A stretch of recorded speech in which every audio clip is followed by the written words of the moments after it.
Welcome to the program. I'm Jeff Schechtman.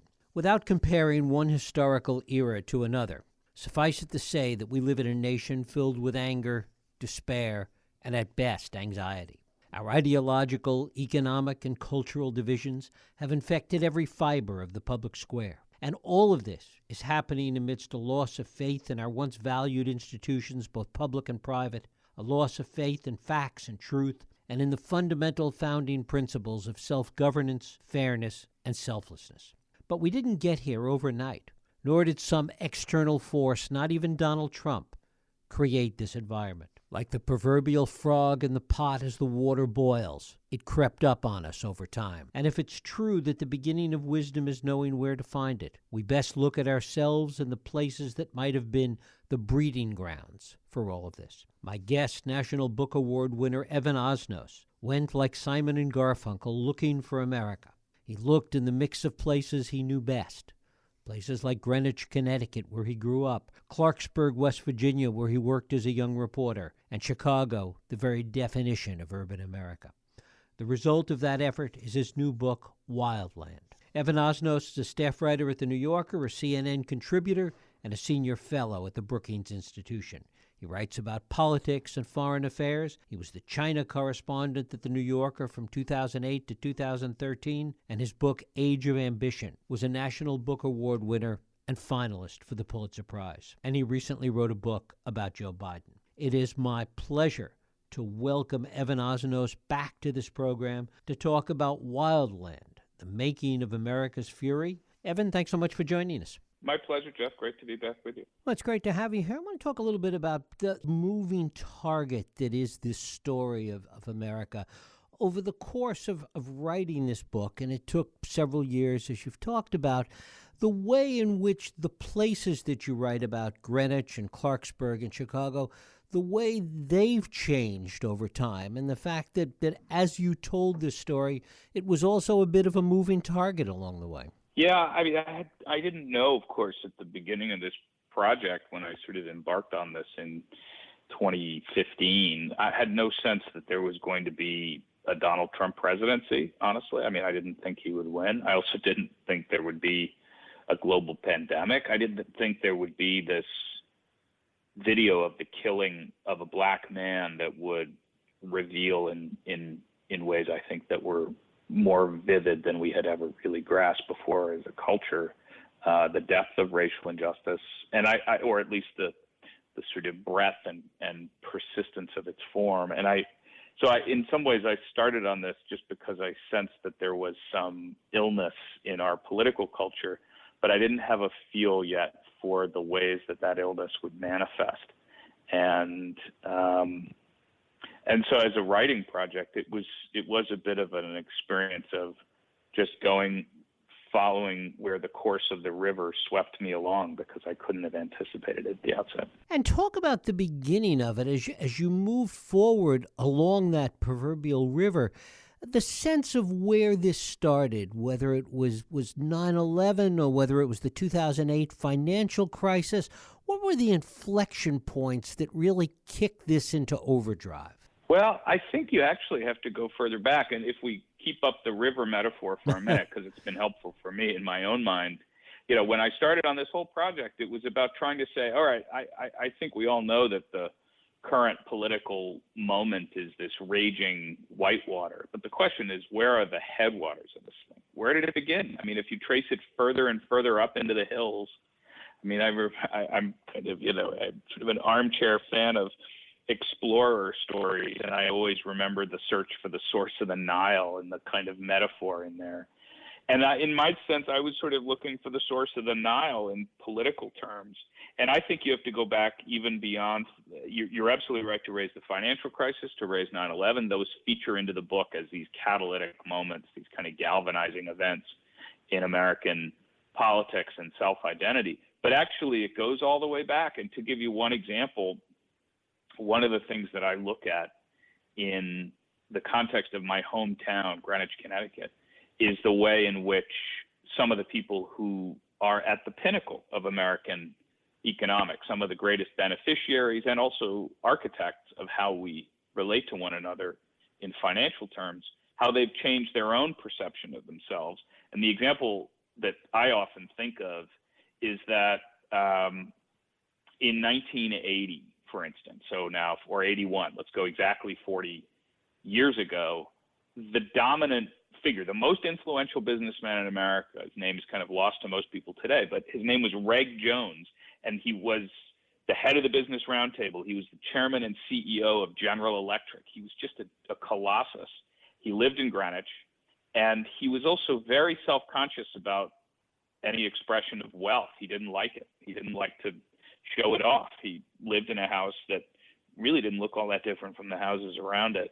And his successor at General Electric, of course, was Jack Welch. And Jack Welch was an icon of a much more demonstrative era in American wealth. He ended up receiving a severance package of more than $400 million, a record-breaking severance package. And just in those two men, you get a little bit of a depiction of the change over 40 years.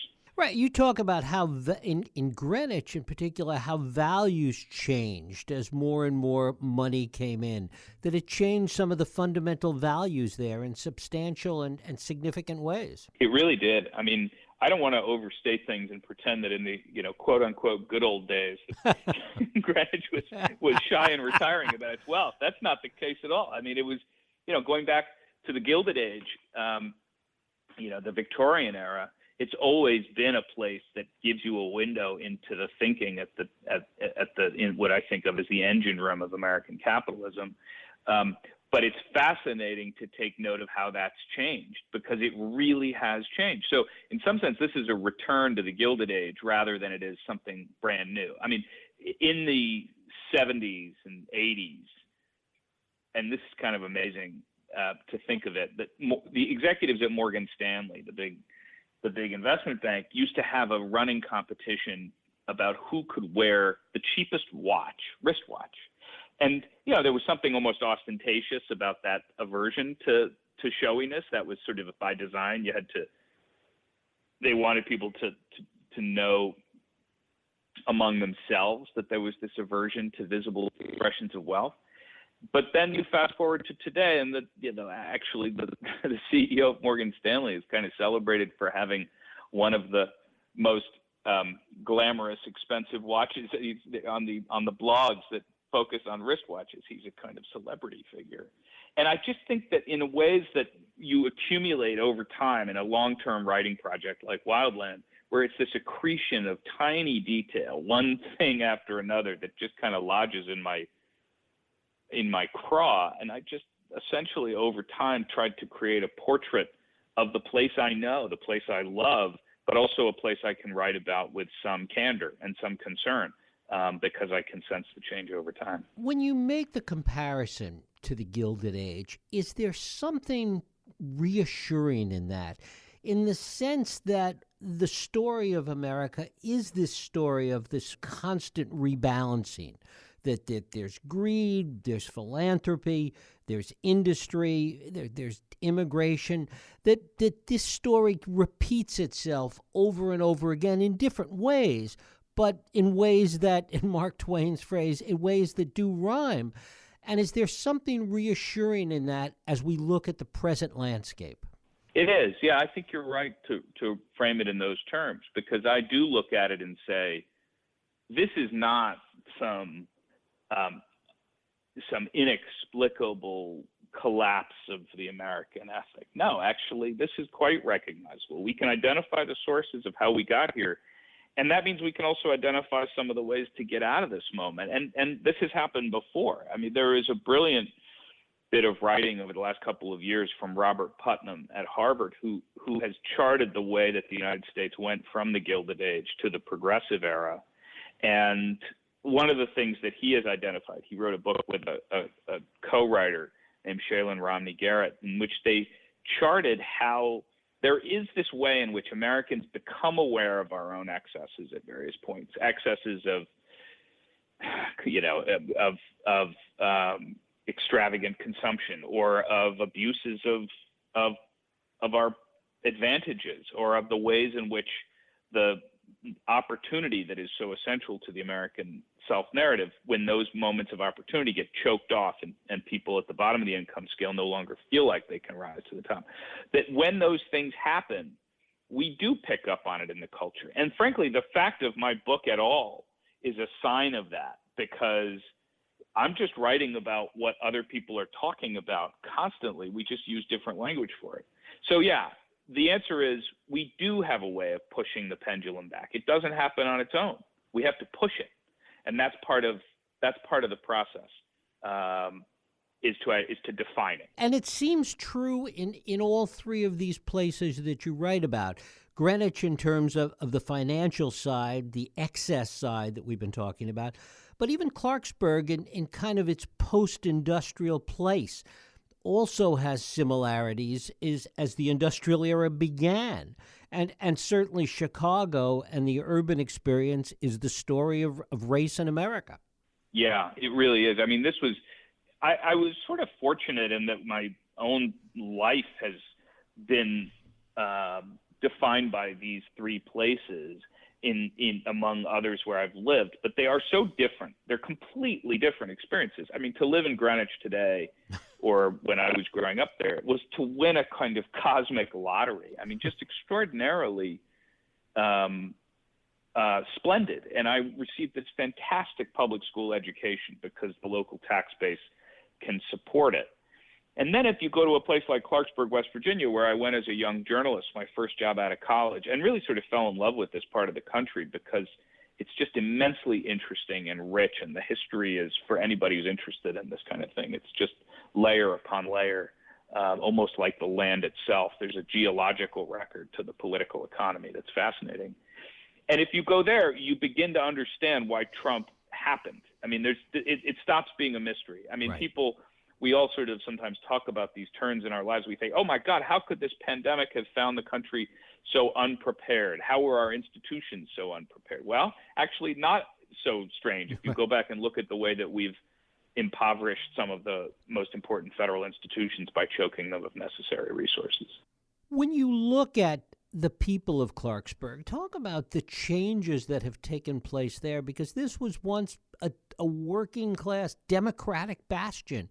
And even over the time of the writing of this book, you watched how that changed. Yeah, fascinatingly, when I went there for the first time in 1999, it was all Democrats. I mean, Democrats controlled the congressional delegation, had control of the legislature. And just in the course of this relatively brief period of time, 20 years or so, it's become almost entirely Republicans, with the exception of Joe Manchin, who is precisely because of that, he's in this position of power because he's the pivotal swing vote. But part of the reason why that happened was because the decline of the unions over the course of the last 40 years has meant that Democrats paid less and less attention. They had less reason to pay attention to West Virginia. And there's this amazing fact that in 1960, John F. Kennedy came to Little Clarksburg, West Virginia. It's a small place, 16,000 people in the northern part of the state. He was running for president. Not only did Jack Kennedy come, so Bobby did Jackie came, Kennedy right? And his, yes, exactly. Bobby came, Teddy came. I mean, they all came. And then I asked the folks at the Historical Society, who I've come to know over the years, I said, tell me, can we figure out who are the other presidential candidates that have been to Clarksburg since then? And they said, well, we've looked and looked, and all we can find is there was only one. It was Jesse Jackson came once, and that was about it. And so in a way, Clarksburg kind of fell off the Democratic Party's radar screen. And as it did, the narrative took hold in town that quote unquote, those people don't care about us, the folks in power, the folks on the coasts. And that becomes self-reinforcing. And I think part of what you're seeing now is this effort by some parts of the Democratic Party to say, how do we reach back out to working people in rural America? What is the path back in? Because we can't really afford to just close the door and walk away. One of the other things you talk about, and it's true in Greenwich, it's true in Washington, D.C., is this sense of seclusion that exists and how that played into the current environment. Yeah, I think of seclusion as this super theme that's running just beneath the surface of so much of what I'm writing about, because one of the things I discovered in the course of doing the research for Wildland was that we live in this period, of course, in which we have all these tools of network. I mean, the idea of being networked is a cliche of our time, or just, we think we're all connected. But in fact, all it's done is reinforce the degree to which we can sort of live entirely within our own world. To give you an example, there's in Greenwich, as the richest person in town is a guy named Ray Dalio, who is of course, a big hedge fund founder. And I spoke to him a number of times for the book, and he was very interesting. One of the things he said to me, he's a guy who is very much ringing the alarm bell and saying, he calls income inequality in this country a national emergency. And as he said to me, look, most of my friends in Greenwich have no reason to come face to face with the conditions in really vulnerable, struggling parts of the country, even places that are just 25, 30 minutes up the highway in Bridgeport and Norwalk, Connecticut. And he said the reason is because if you don't have a reason to go, you would never have to go. And the reason he has, curiously enough, is because his wife is very involved in public education in Connecticut. So they've been in and out of the schools a lot over the last couple of decades. That's sort of opened his eyes to it. But he's quite aware of the fact that one can, certainly his peers can, live a life that is more or less, call it, Michael Sandel, the Harvard political philosopher, describes it as the skyboxification of American life, which is quite a nice term. And I think you can apply that broadly. I want to come back to your earlier life, even before this book, and how you saw this from China, how you saw the early parts of this beginning to evolve as you watched it from so far away. Yeah, I sensed some of this. I mean, the interesting thing is I went abroad in 2002 and went to the Middle East, first working in Iraq and then elsewhere around the Middle East and finally in China all those years. So I watched the rise of, for instance, Barack Obama as a political force with some distance. I was, as readers will discover in Wildland, I had this kind of unusual moment of overlap with Obama early in my career. So I was quite aware of him. I'd met him. I'd spent some time with him. But then to see him sort of rise to the top of American politics, I was looking at it through this distant telescope. And it wasn't until I came back to the U.S. that I was able to fully absorb all of the currents that were swirling around Obama. The fact that we didn't know this at the time, really, but the fact that the number of white supremacist organizations was skyrocketing during the Obama presidency. This was something that was on the radar screens of analysts, of activists, but it didn't yet puncture into the surface until we got up into the early years of the Trump phenomenon. But another thing, I mean, there was an amazing moment I had in Beijing at one point, Jeff, when my neighbor, I was telling our neighbors around the neighborhood we were heading home, and we lived in a Chinese neighborhood, and the person who lived immediately next door is a widow named Jimbao Zhu, and she'd never been out of China, but she watched the evening news every night. So she had formed an impression of the United States. And we said, we're heading home. And she said, the United States, yes. Well, she said, be careful, because it's a very wealthy country, but everybody has a gun. And I remember thinking, what an interesting kind of, obviously it's easy, we could poke fun at that portrait because it seems so simplified, but she was not wrong. I mean, on the technical basis, she's absolutely right on both questions. But that was, for me, eye-opening to realize that's how we're starting to look in the eyes of the world. And how did that happen? How did we get there? Talk about your early meeting with Obama when you interviewed him for the first time. And there was a sense even then, and it would grow as time went on, of him having a sense of where this was all going, of what these polarizations would look like. Yeah, this was one of those quirky facts of history that you couldn't design. I was a young reporter at the Chicago Tribune, and I ended up working there for close to a decade. But this was the first year I was there, and there was this young law professor and state senator named Barack Obama who was running against this very dominant congressman from the south side of Chicago, Bobby Rush. And Obama was a real underdog, so much of an underdog that they assigned me, I couldn't report my way out of a paper bag. And they assigned me to go cover him because they said it's such an unlikely success. And so I went out and I interviewed Obama and I followed him on the campaign trail. And I really, and this is not unique to me, I would have had to be completely blind and deaf not to notice this. he had this really extraordinary political magnetism, and people were already starting to respond to it. He had this ability to weave his own biography with his own awareness of the full reach of American political literature to kind of, he could spin this extraordinary poem about who we wanted to be as a people. And at the same time, he could also tack back and be very technocratic and talk in all kinds of extremely, almost excruciating detail about policy. And the truth was, at the time, he was a little more policy oriented than he was poetry oriented. And I remember one event, he was going on at some length about something, and the guy sitting next to me fell into a deep sleep. But the thing is, Jeff, you could tell already this guy was extraordinary. Now, that didn't stop me from making one of the more embarrassing decisions of my political journalism life, which is that after interviewing Obama in 1999, I promptly taped over my interview with to use the tape again. Right?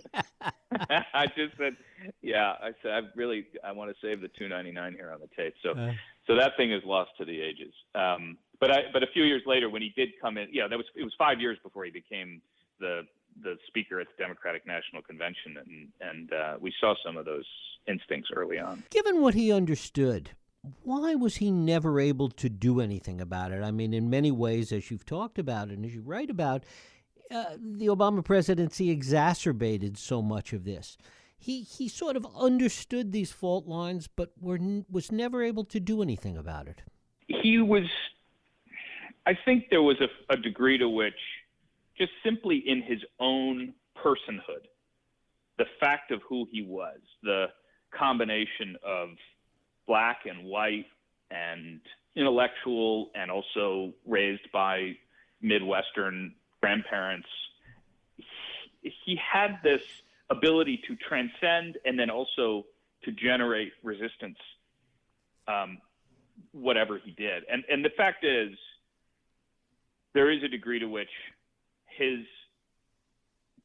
breakthrough in American history was also his greatest obstacle. Being the first African-American president just generated a level of almost unannounced political opposition. You cannot understand, I think, the brick wall he ran into in Washington from people like Mitch McConnell, who said so famously that their mission was to make Obama a one-term president. You simply can't understand that without the overlaying forces of race and of fear of a more diverse country. And I think Obama knows that. But he also was never going to come out, he very rarely would come out and say it. He's sort of done it more in recent years. But one of the facts I mentioned in Wildland is that the data showed years later that the moment when he came out early on and said, you'll remember this case involving Henry Louis Gates in Cambridge. Right, sure. Obama criticized the police in Cambridge for having arrested Gates in front of his own house, that Obama said that the police had acted stupidly. And that moment, it shows very clearly, it's like a cliff in the data when he began to lose support, particularly from white men, and it never recovered. As we look at these three areas that report on Wall Street, essentially Main Street and Clarksburg and urban America in Chicago, is there a place on a Venn diagram today where they all meet, where there is a commonality? Yeah, that's an interesting way to frame it. I think there is something very deep that runs through this set of what can appear to be completely different experiences. And that's this idea that actually appears deep in the American mind, which is the sense that we all have this belief in the idea of America. And that is a really thin way of describing something that runs quite deep. There was F. Scott Fitzgerald had not surprisingly, had a much more eloquent way of putting it, which was that, he once said that England was a people, France is a land, but America, as he put it, is a willingness of the heart. And by that, that can sound sort of blandly poetic, except what he's really getting at is this idea that it's very hard to imagine yourself if you're an American, it's very hard to imagine being anything else. We have that, we call that American exceptionalism. We call it a lot of things. But it is this encompassing belief in the possibility of what the country can achieve. And that still rages. I mean, that idea is still strong across these very different places. And it doesn't mean we don't have our problems with how the country works. In fact, one of the requirements of being American is to criticize the country and to say we can do better. And that, in the end, is one of the things that unites us, is this completely persistent belief that we can and must do better. Did you come away from this, particularly where we are today, post-Trump, did you come away from this more or less optimistic about what the future holds? I come away from this actually more optimistic. And I think that, which is funny to say, because this is a book that is quite blunt about the scale of the challenge. I have some statistics that'll just, in my case, just stopped me cold. Sometimes I'd come across these numbers and just think, my God, the scale of our income inequality, or just the sheer difference in our life expectancy from one part of the country to another makes it feel as if it can be hard to imagine reuniting our political commons. But actually, one of the things that I really came away with is the power of definition and self-correction. We have this thing that was built into the origins of the country. And, I think sometimes we get a little